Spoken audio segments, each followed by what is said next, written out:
Como nós focamos em multiplicar 100 por 1, em termos de uma vida que ninguém mostra, hoje o Senhor vai começar a nossa correção de rumo nas pequenas coisas. E a gente vai ver um texto hoje, uma história que todo mundo conhece, mas tem um detalhe muito, muito importante. Se a gente não se atentar, nós fazemos a nossa vida inteira ficar limitada. Vamos abrir primeiro em Hebreus 12, 25 até o 29.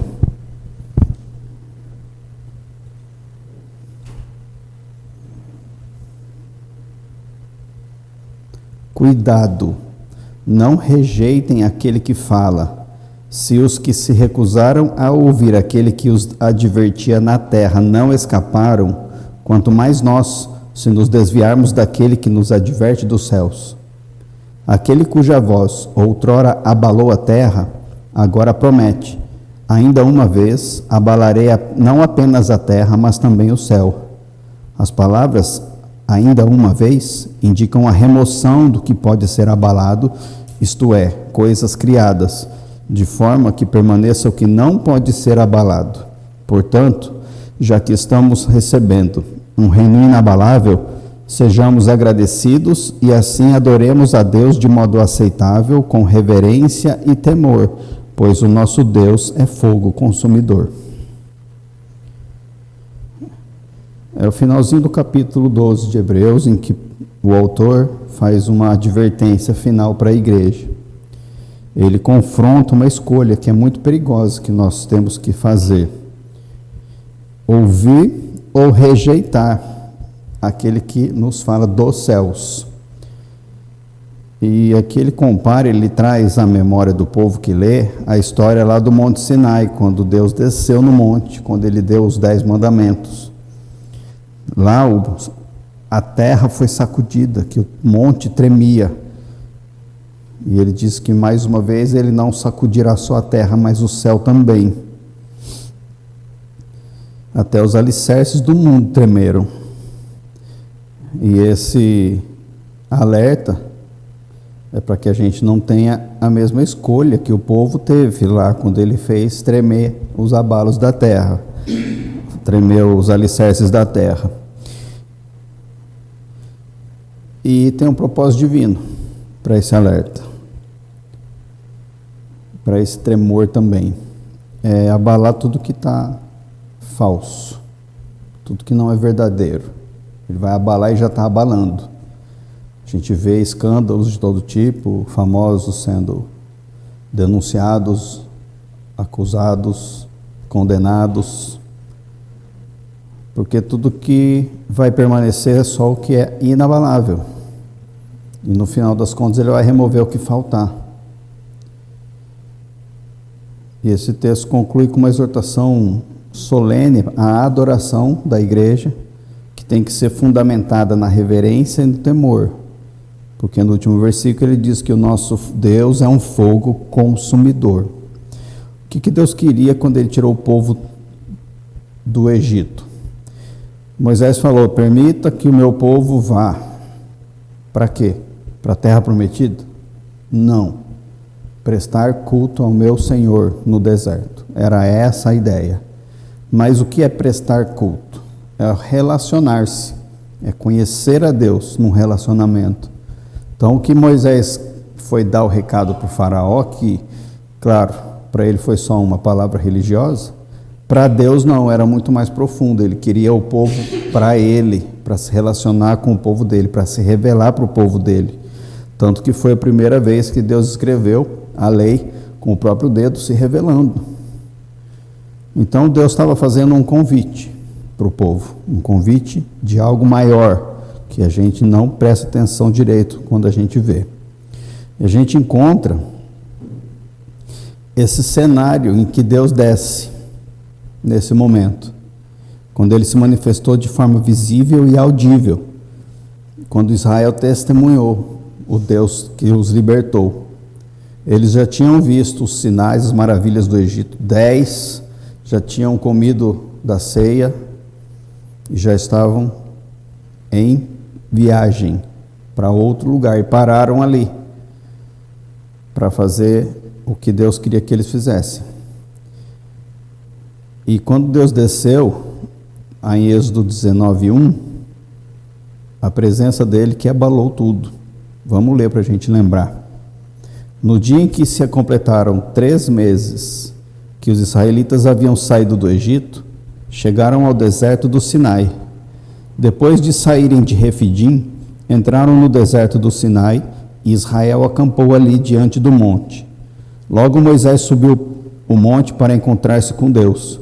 E o Senhor o chamou do monte, dizendo: diga o seguinte aos descendentes de Jacó e declare aos israelitas. Estava lendo isso aqui hoje, o Senhor me mostrou que a gente lê rápido e não percebe, mas ele disse: diga o seguinte a 2 grupos de pessoas, aos descendentes de Jacó, e declare aos israelitas. São 2 grupos diferentes, porque nem todo descendente de Jacó é israelita. Eles são só na descendência humana, não espiritual. Então Deus aqui já tinha incluído os que têm fé e os que não têm. Os descendentes humanos de Jacó são como se fossem os descendentes de Abraão, que os fariseus se consideravam, e não os israelitas de coração. Então vocês vão descer, você vai descer e vai dizer isso para todo mundo. Versículo 4. Vocês viram o que fiz ao Egito, e como os transportei sobre asas de águias e os trouxe para junto de mim.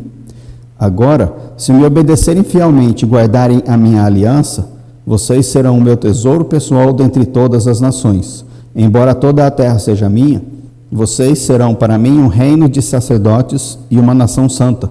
Essas são as palavras que você dirá aos israelitas. Moisés voltou, convocou as autoridades do povo e lhes expôs tudo o que o Senhor havia lhe mandado falar. O povo todo respondeu unânime: faremos tudo o que o Senhor ordenou. E Moisés levou ao Senhor a resposta do povo: tudo certo, perfeito. Ele subiu no monte, ouviu Deus, as instruções, desceu, passou para o povo ouviu e se submeteu. Ele pegou a resposta do povo e voltou para Deus com a resposta. Disse o Senhor a Moisés: virei a você numa densa nuvem, a fim de que o povo, ouvindo-me falar-lhe, passe a confiar sempre em você. Então Moisés relatou ao Senhor o que o povo lhe dissera. E o Senhor disse a Moisés: vá ao povo e consagre-o hoje e amanhã. Eles deverão lavar as suas vestes e estar prontos no 3º dia, porque nesse dia o Senhor descerá sobre o monte Sinai, à vista de todo o povo. Estabeleça limites em torno do monte e diga ao povo: tenham cuidado de não subir ao monte e de não tocar na sua base. Quem tocar no monte certamente será morto. Será apedrejado ou morto a flechadas. Ninguém deverá tocá-la com a mão. Seja homem, seja animal, não viverá. Somente quando a corneta soar um toque longo, eles poderão subir ao monte. Tendo Moisés descido do monte, consagrou o povo, e eles lavaram as suas vestes, tudo certo. Disse ele então ao povo: preparem-se para o 3º dia, e até lá não se acheguem à mulher. Ao amanhecer do 3º dia, houve trovões e raios. Uma densa nuvem cobriu o monte, e uma trombeta ressoou fortemente. Todos no acampamento tremeram de medo. Nesse momento, não tinha ninguém no monte, eles estavam nas suas tendas. E eles tremeram de medo dentro das suas tendas. Moisés levou o povo para fora do acampamento para encontrar-se com Deus, e eles ficaram ao pé do monte. O monte Sinai estava coberto de fumaça, pois o Senhor tinha descido sobre ele em chamas de fogo. Dele subia fumaça como que de uma fornalha. Todo o monte tremia violentamente, e o som da trombeta era cada vez mais forte. Então Moisés falou, e a voz de Deus lhe respondeu. O Senhor desceu ao topo do monte Sinai e chamou Moisés para o alto do monte. Moisés subiu e o Senhor lhe disse: desça e alerte o povo que não ultrapasse os limites para ver o Senhor e muitos deles pereçam. E aí começou o problema, porque o povo que ficou com medo dentro das tendas foi com medo para o encontro com o monte Sinai, com o Senhor no monte. E aí, diante da manifestação da glória de Deus, que mostra a santidade de Deus, o que o povo fez? Êxodo 20, 18. Vendo-se o povo diante dos trovões e dos relâmpagos e do som da trombeta e do monte fumegando, todos tremeram assustados, ficaram à distância e disseram a Moisés: fala tu mesmo conosco e ouviremos, mas que Deus não fale conosco para que não morramos. O mesmo povo que saiu das 10 maravilhas do Egito, que viram o mar se aberto, que viram o Senhor derrotar o exército inimigo, que cantaram junto com Miriam no cântico de Miriam depois que o mar se fechou, era a igreja de milagres, a igreja que acostumou a viver no meio dos milagres, a igreja que louvava a Deus. Eles estavam acostumados já com os sinais. Quanto tempo demorou? 10 maravilhas. Eles acostumaram com isso. Eu imagino eles clamando para Deus pela libertação. O Senhor disse para Moisés que ouviu o clamor do seu povo, que ficou escravo por mais de 400 anos no Egito. E ouvindo o clamor do povo, enviou Moisés para ser o seu libertador. Então você imagina o povo clamando. Era um povo que orava, estava no deserto e pedia libertação, salvação. Clamava a quem tinha que ser clamado, a Deus, ao seu Deus. E eles tiveram a resposta, o seu Salvador foi enviado, manifestou sinais, maravilhas, os libertou. E eles tinham fé, conheceram a igreja de milagres, oravam, louvavam e conheciam os sinais. Impressionantemente, mesmo assim, eles não estavam preparados para esse terceiro dia. Lembrando que um dia para Deus é 1000 anos, e 1000 anos é um dia.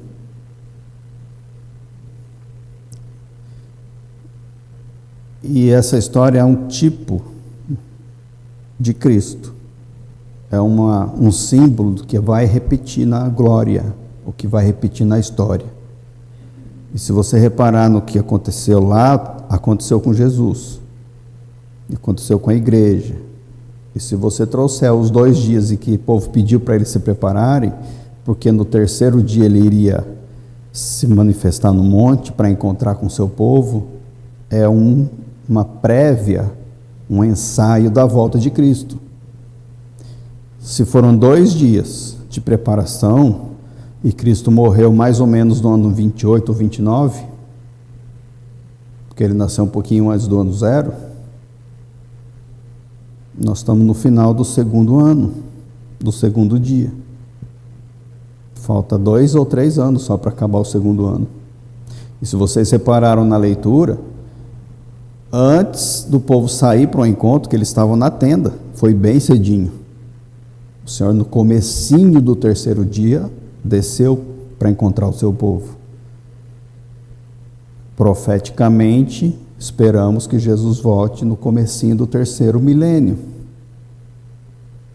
que vai terminar entre ano 28 e 29. Então ele falou: preparem-se, porque o Senhor vai descer para encontrá-los.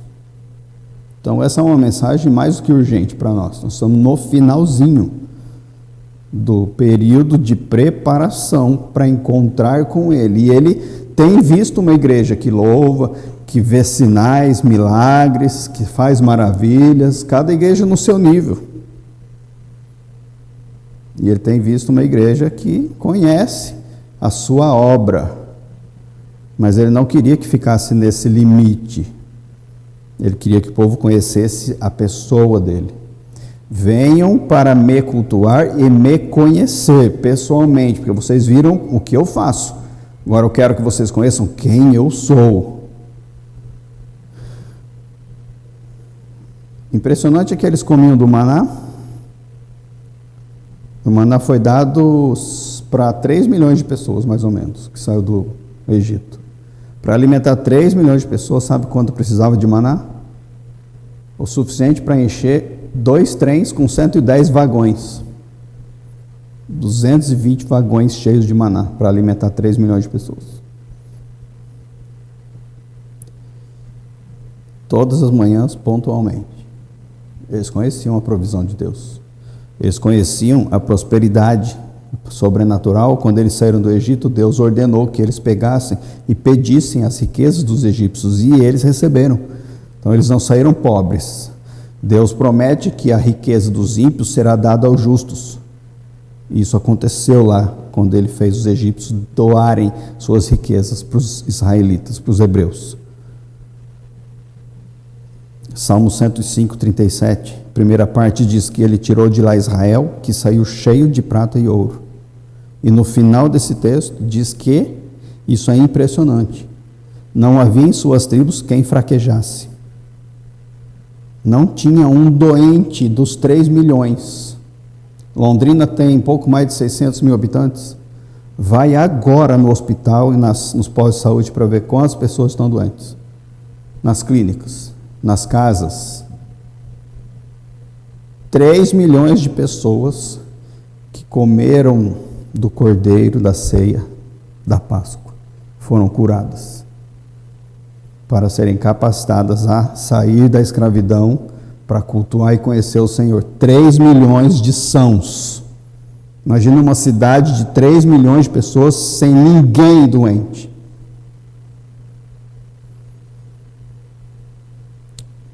E ainda conheceram a libertação da sua opressão da escravidão.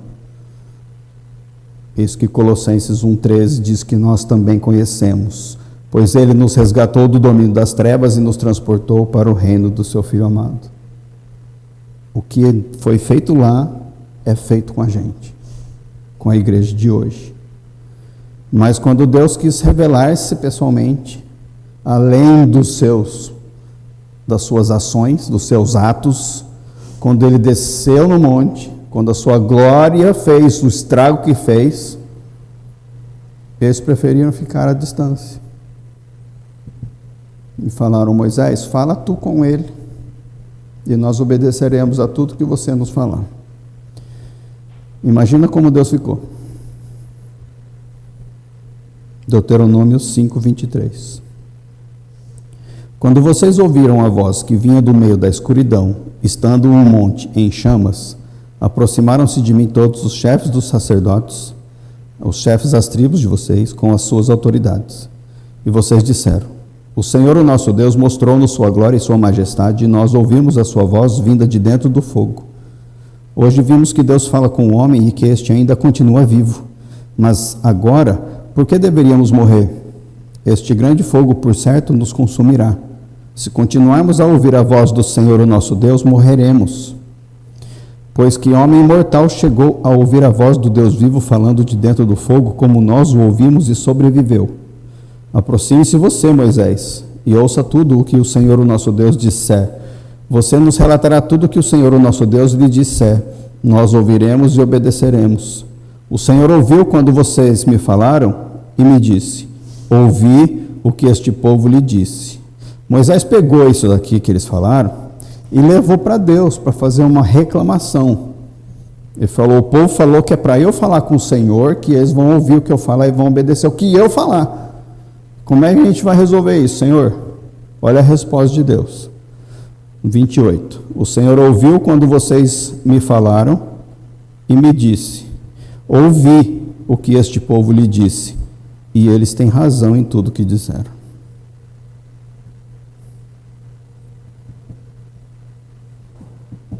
Sinto muito, Moisés. Eles estão certos. Eles não podem se aproximar. Quem dera eles tivessem sempre no coração esta disposição para temer-me e para obedecer a todos os meus mandamentos. Quem dera. Assim tudo iria bem com eles e com seus descendentes para sempre. O povo aterrorizado pediu por um mediador e não quis se aproximar do Deus que salvou eles. Pediram que Moisés filtrasse a presença de Deus. Pediram um líder, um pastor, um sacerdote. É isso que a gente faz. Ora por mim. Chama um pastor para cá fazer uma visita. Põe uma mensagem na igreja: ore por tal pessoa. Por que a pessoa que já é sacerdócio real não se conecta, na glória, e ela mesma resolve o problema. Tem que ter um terceiro envolvido. Eles queriam os benefícios, todos eles louvavam a Deus pelos benefícios, mas eles não queriam estar perto de Deus. A resposta do Senhor a esse pedido é carregada de uma tristeza que talvez a gente nunca sinta. Versículo 28 e 29. De novo. O Senhor ouviu quando vocês me falaram e me disse: ouvi o que este povo lhe disse, e eles têm razão em tudo o que disseram. Quem dera eles tivessem sempre no coração esta disposição para temer-me e para obedecer a todos os meus mandamentos. Assim tudo iria bem com eles e com seus descendentes para sempre. Ele queria que o povo subisse o monte e se aproximasse dele. Depois que ele mandasse. Primeiro não pode. Depois eu vou mandar e o povo vai subir. O povo, antes de ele mandar, já rejeitou. Rejeitou a glória. O que é a glória? A glória é tudo que tem de superlativo em Deus. O máximo de tudo. Infinito. Toda a bondade infinita. Toda a majestade. Todo o poder. Tudo. Toda a ira. Todo o amor. Toda a santidade. Tudo. Essa é a glória de Deus. É a presença inteira dele. E o que o pessoal chama de Shekinah é quando essa glória se manifesta na terra. É como aconteceu no monte. Foi um Shekinah que aconteceu no monte. E Deus queria que eles tivessem acesso a essa glória. Que eles subissem o monte e o conhecessem como Moisés conhecia. Só que eles não quiseram. Tenho certeza que o que está escrito não foi o que aconteceu. Eu acho que Moisés tentou argumentar com eles, convencendo eles a mudarem de ideia. Vamos subir comigo. Vocês podem. Não. Por que não? Melhor você falar com Deus. Não tenho medo. Subam comigo. O Senhor está chamando a gente. Mais ou menos igual aconteceu lá quando eles rejeitaram a terra prometida. E só 2 pessoas falaram bem, fizeram um bom relatório da terra prometida. Teve um debate na hora ali. E olha o versículo 30. Depois que Deus se entristeceu e viu que não tinha jeito, vá, diga-lhes que voltem às suas tendas. Imagina a decepção do pai que queria que os seus filhos vivessem com ele. É como se você tivesse um filho drogado e quisesse chamar ele de volta para você, para sua casa, para sua família, para a saúde, e ele escolhesse a droga. Ele quer porque ele quer, e ele não quer mais o que você tem para ele. Porque ele ama mais a droga, ele quer ficar lá. A moça fala, então vai para a sua droga. Esse momento foi o momento mais trágico da história de Israel. Foi mais trágico do que o bezerro de ouro, mais trágico do que quando eles fizeram um relatório negativo da terra prometida. Porque no bezerro de ouro eles quebraram a lei. Quando eles apresentaram um relatório ruim da terra prometida, eles rejeitaram o poder de Deus que venceria os inimigos, a promessa de Deus de dar o que eles teriam recebido. Mas quando eles rejeitaram a glória, eles rejeitaram um relacionamento com Deus. Deus chamou eles para o cume do monte. Por que que tinha fumaça densa e escura? Porque se Deus se revelasse para qualquer pessoa, sem se esconder, todos morreriam. No fim dos tempos, quando ele voltar, ele vai revelar toda a sua glória. A sua luz vai brilhar tanto que as estrelas, a lua e o sol apagarão. Não é que apagarão, é que como as estrelas apagam de dia, porque o brilho do sol é mais forte, o sol vai apagar quando ele voltar, porque o seu brilho é mais forte. Vai estar lá, mas a gente não vai mais ver, porque a gente só vai ver ele. E se ele se revelasse sem a fumaça densa, ninguém ia suportar, nem Moisés. Então ele se esconde e se revela de uma forma que a gente possa vê-lo. A gente sabe que é ele. E qual é a nossa escolha? Fugir. João e Jesus explicaram por que a gente faz isso. 1 João 1,5, no finalzinho diz que Deus é luz e nele não há treva alguma. E Jesus em João 3,20 diz que quem pratica o mal odeia a luz e não se aproxima da luz, temendo que as suas obras sejam manifestas. É uma escravidão tão grande de pecado e de ídolo que a gente prefere ficar longe de Deus. Diminui a oração, diminui a leitura bíblica, às vezes não vai para a igreja, não quer saber de revelações, não quer ouvir muito Deus, deixa eu me resolver primeiro, depois eu volto, porque está no pecado, na idolatria, e aí não aceita a luz, porque a luz revela as suas obras. A luz de Deus é um agente de exposição.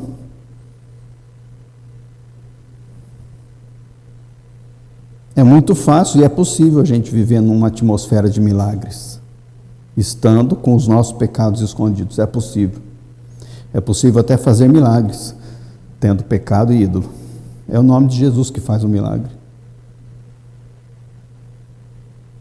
Jesus alertou para esse perigo em Mateus 7, 22 e 23, que a gente conhece tão bem.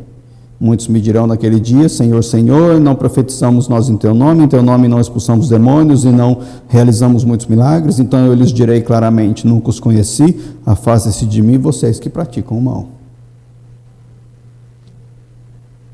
Foi isso que ele falou para o povo: afastem-se de mim, voltem para suas tendas. Vocês praticam o mal. Vocês não querem se purificar a ponto de conhecer a minha glória, a minha santidade. Vocês preferem continuar com a sua vida na carne, no pecado e no ídolo. Então voltem para suas tendas. Fiquem longe de mim. E essa fuga acontece sempre que a gente está em pecado e ídolo. Sempre. Começou no Éden, quando Adão e Eva tinham um relacionamento diário e aí eles pecaram. E quando o Senhor voltou, primeira coisa, fugiram.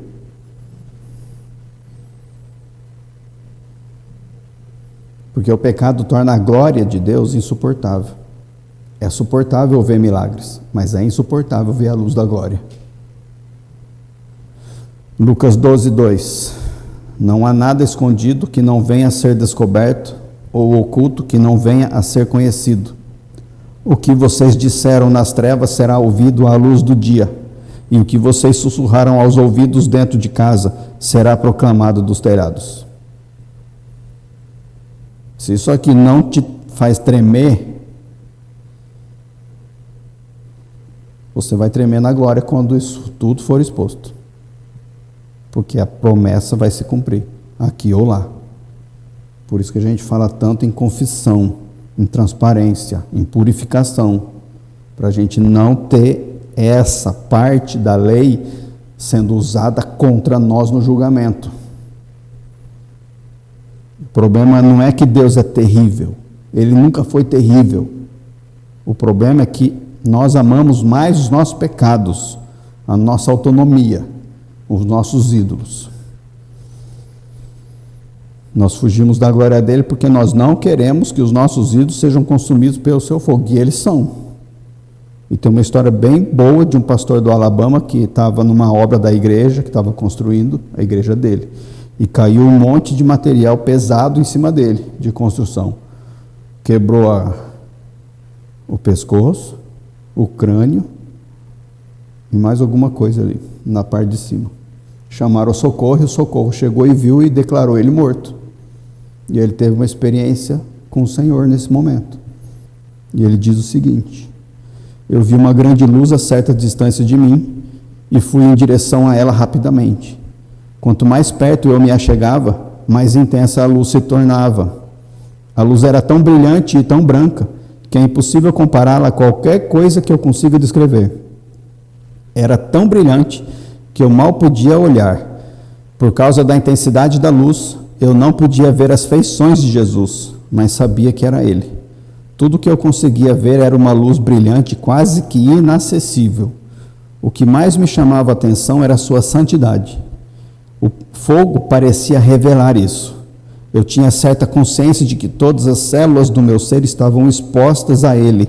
Senti como se a luz do seu ser estivesse me limpando. À medida que essa luz me limpava, comecei a ver seus traços. Primeiro vi os seus olhos. Aqueles olhos eram fortes e penetrantes, mas mesmo assim cheios de amor. E aí ele ouviu que a missão dele aqui não tinha acabado, ele foi mandado de volta. Ele estava com o saco coberto, declarado morto, e o saco se mexeu e todo mundo assustou e ele estava vivo ainda. Imagina uma dor de cabeça que você tem, você toma aquele remédio especial que tira na hora. A química dele entra no estômago, espalha no sangue, chega onde tem que chegar e remove a dor instantaneamente. Tem um processo de invasão para te capacitar a ser limpo. É isso que ele vai fazer com o nosso pecado. É como se ele estivesse jogando um VAP na sua carne e limpando você da sua carne, tirando a sua negritude conforme você vai se aproximando. E conforme você vai se aproximando, você vai vendo cada vez mais até estar igual a ele, vendo face a face. Por que não fazer isso hoje?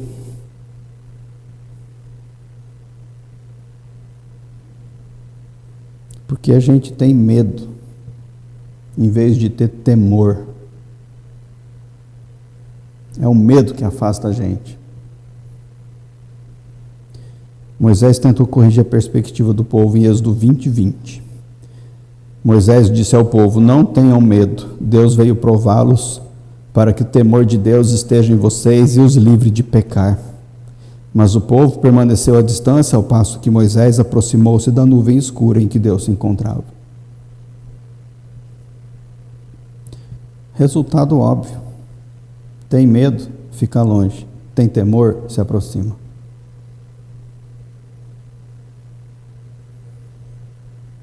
O medo é da carne. O temor é do Espírito. A carne não quer que as suas obras sejam manifestas. Ela tem medo dessa manifestação. Porque a carne, ela é idólatra de si mesma. E ela é autopreservável. Ela se mantém. Ela não se expõe para não ser envergonhada. Ela não quer que nada a humilhe. Porque ela se acha. Então ela foge de medo da luz. Por isso que a nossa igreja é pequenininha e tem pouca gente. As pessoas têm medo da nossa luz. E é normal que seja assim. Quem está aqui é porque não tem medo. Talvez não adianta só não ter medo, precisa aumentar o temor. Temor é uma atitude espiritual de reverência profunda. Por amor, eu obedeço a Deus, porque eu amo a Deus, eu quero me aproximar de Deus, e se eu preciso renunciar e passar pelo fogo consumidor, para ser limpo com essa VAP, que vai ser a luz dele em mim, que seja. É como se você se oferecesse para doar o rim sem anestesia, que seja. Vou salvar a vida de alguém, não tem anestesia e é urgente? Faz. É a sua vida que você vai salvar. Sem anestesia, a carne não aceita anestesia, é na bucha. A palavra vem e confronta a carne, não tem dó. A carne é maldita, é do inferno, ela precisa ser crucificada e arrancada, colocada no lugar dela, envergonhada, submetida, aprisionada. Aceite o fogo consumidor, tenha temor e se mova em obediência. Não importa se vai doer, Nós sabemos, Hebreus diz, esse mesmo texto de Hebreus 12, antes é o contexto disso, que o Senhor disciplina quem ama porque Ele disciplina os seus filhos, e se não tem disciplina é porque não é filho legítimo.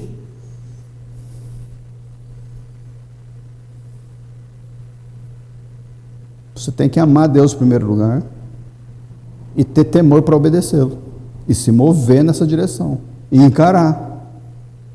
Encara o trovão, encara a nuvem, encara a fornalha, a fumaça, encara a trombeta cada vez mais alta, encara o terremoto do monte fumegante.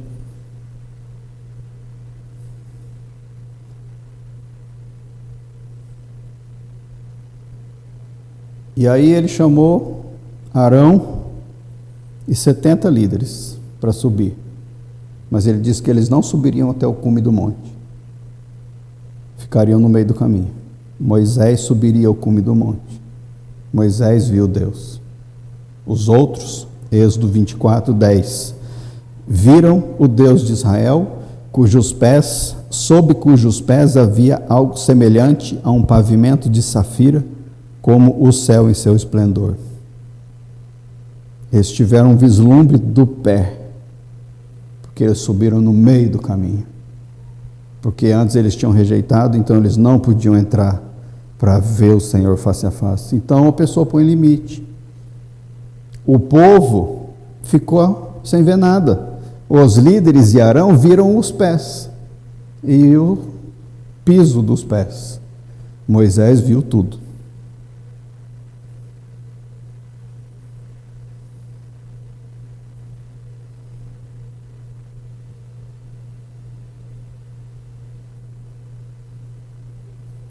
Versículo 12, disse o Senhor a Moisés: suba a mim ao monte e fique aqui, e lhe darei as tábuas de pedra com a lei e os mandamentos que escrevi para a instrução do povo.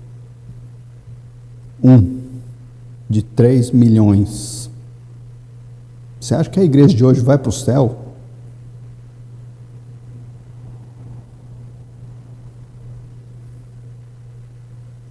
Qual que é a chave? O profeta Isaías dá a chave. Isaías 33, 5 e 6. O Senhor é exaltado, pois habita no alto. Ele encherá Sião de retidão e justiça. Ele será o firme fundamento nos tempos a que você pertence, a grande riqueza de salvação, sabedoria e conhecimento. O temor do Senhor é a chave desse tesouro. Simples. Quer ter tudo que Deus tem em toda a sua glória?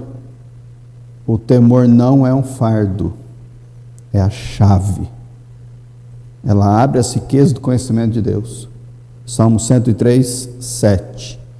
Ele manifestou os seus caminhos a Moisés e os seus feitos aos israelitas. Ele manifesta. Ele manifesta.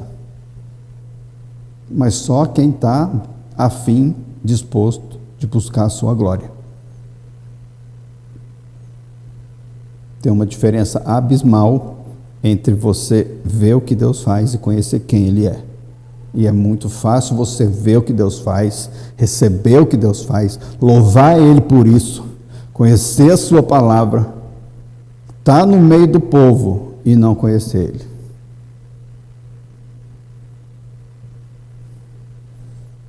O povo conheceu os milagres, Moisés conheceu o caminho.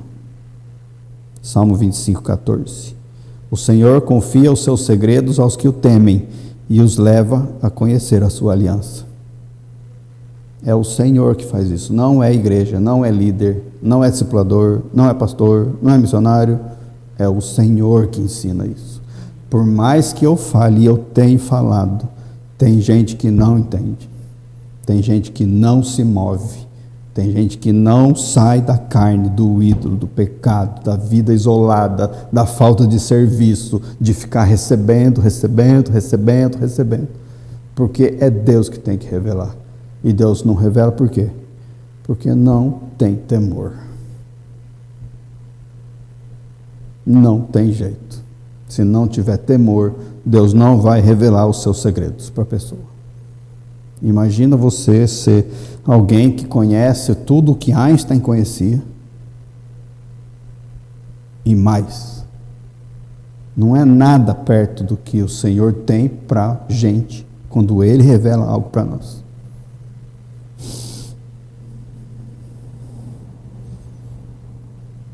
E Ele não é maldoso. Ele não fica se escondendo porque Ele é sacana. Ele guarda os seus tesouros, o seu conhecimento, como um tesouro mesmo, para quem está disposto a chegar-se à sua glória. Só. A gente tem o que a gente tem em casa e você valoriza o que você tem em casa. E você só vai dar o que você tem em casa para quem for digno de receber o que você tem para dar. Quem não é digno nem pode passar do portão. Você fecha a porta de casa. Você acha que Deus não vai fazer isso? E como você se torna digno? Com temor.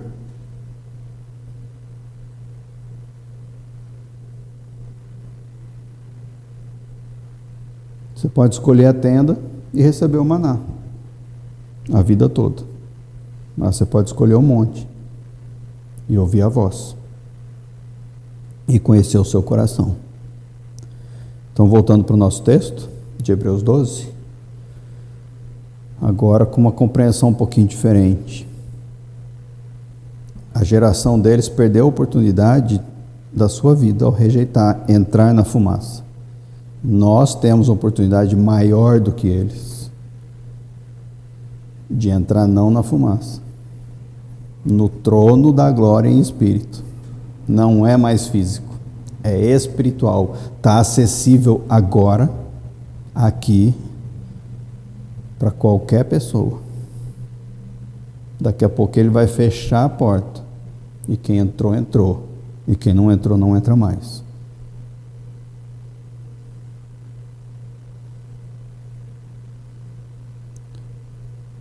É mais terrível você encarar um Monte Sinai ou você abrir a Bíblia e ler? Se você tiver temor, é a Bíblia que é mais terrível.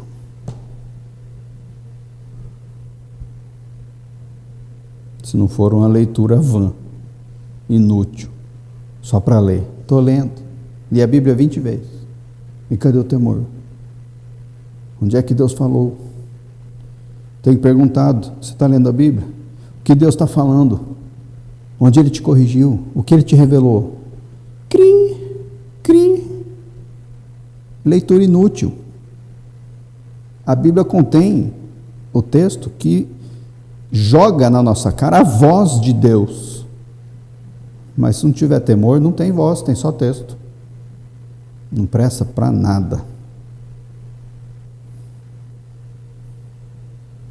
E ele já está abalando as estruturas. O tremor já começou. Ele está sacudindo carreiras, reputações, ministérios, estruturas vazias que não prestam para nada. Ele está sacudindo. O que vai restar? O seu reino. Portanto, já que estamos recebendo um reino inabalável, sejamos agradecidos e assim adoremos a Deus de modo aceitável, com reverência e temor, pois o nosso Deus é fogo consumidor.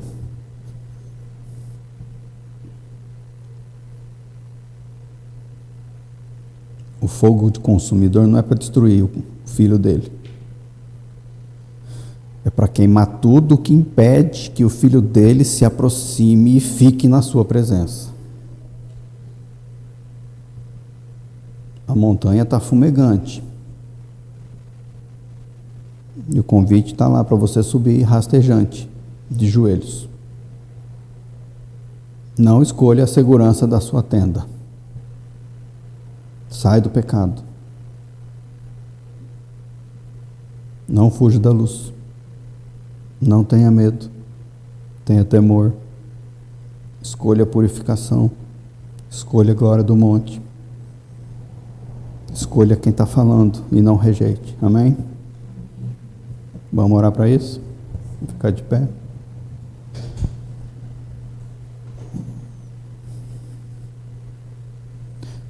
Querido Deus, nós sabemos que nós somos Teu povo santo, nação santa, sacerdócio real, povo de propriedade exclusiva. Nós queremos não cometer o mesmo erro, rejeitando a tua voz. Não queremos, Senhor. Teu povo desviou e a consequência foi drástica. Outro dia a gente fala disso.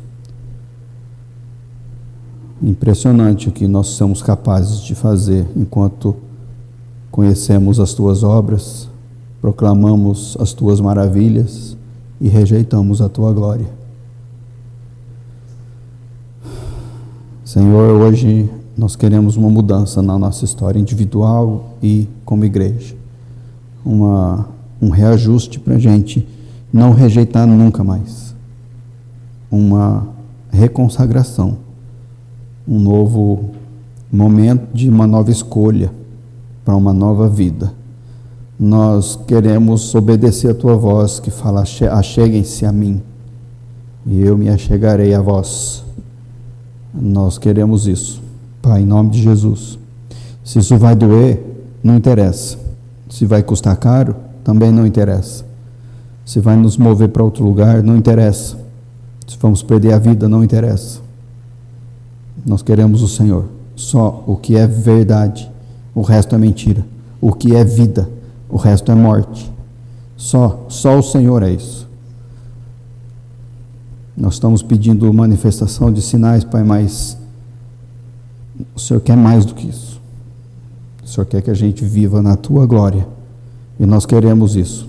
Queremos que o nosso rosto chegue a brilhar como brilhou o rosto de Moisés. Porque ele foi onde tinha que ir. Se ele pôde, sendo pecador, nós também podemos. Se ele se arrependeu e teve temor, nós também temos. Então, o Espírito Santo nos leve além. Leva-nos além.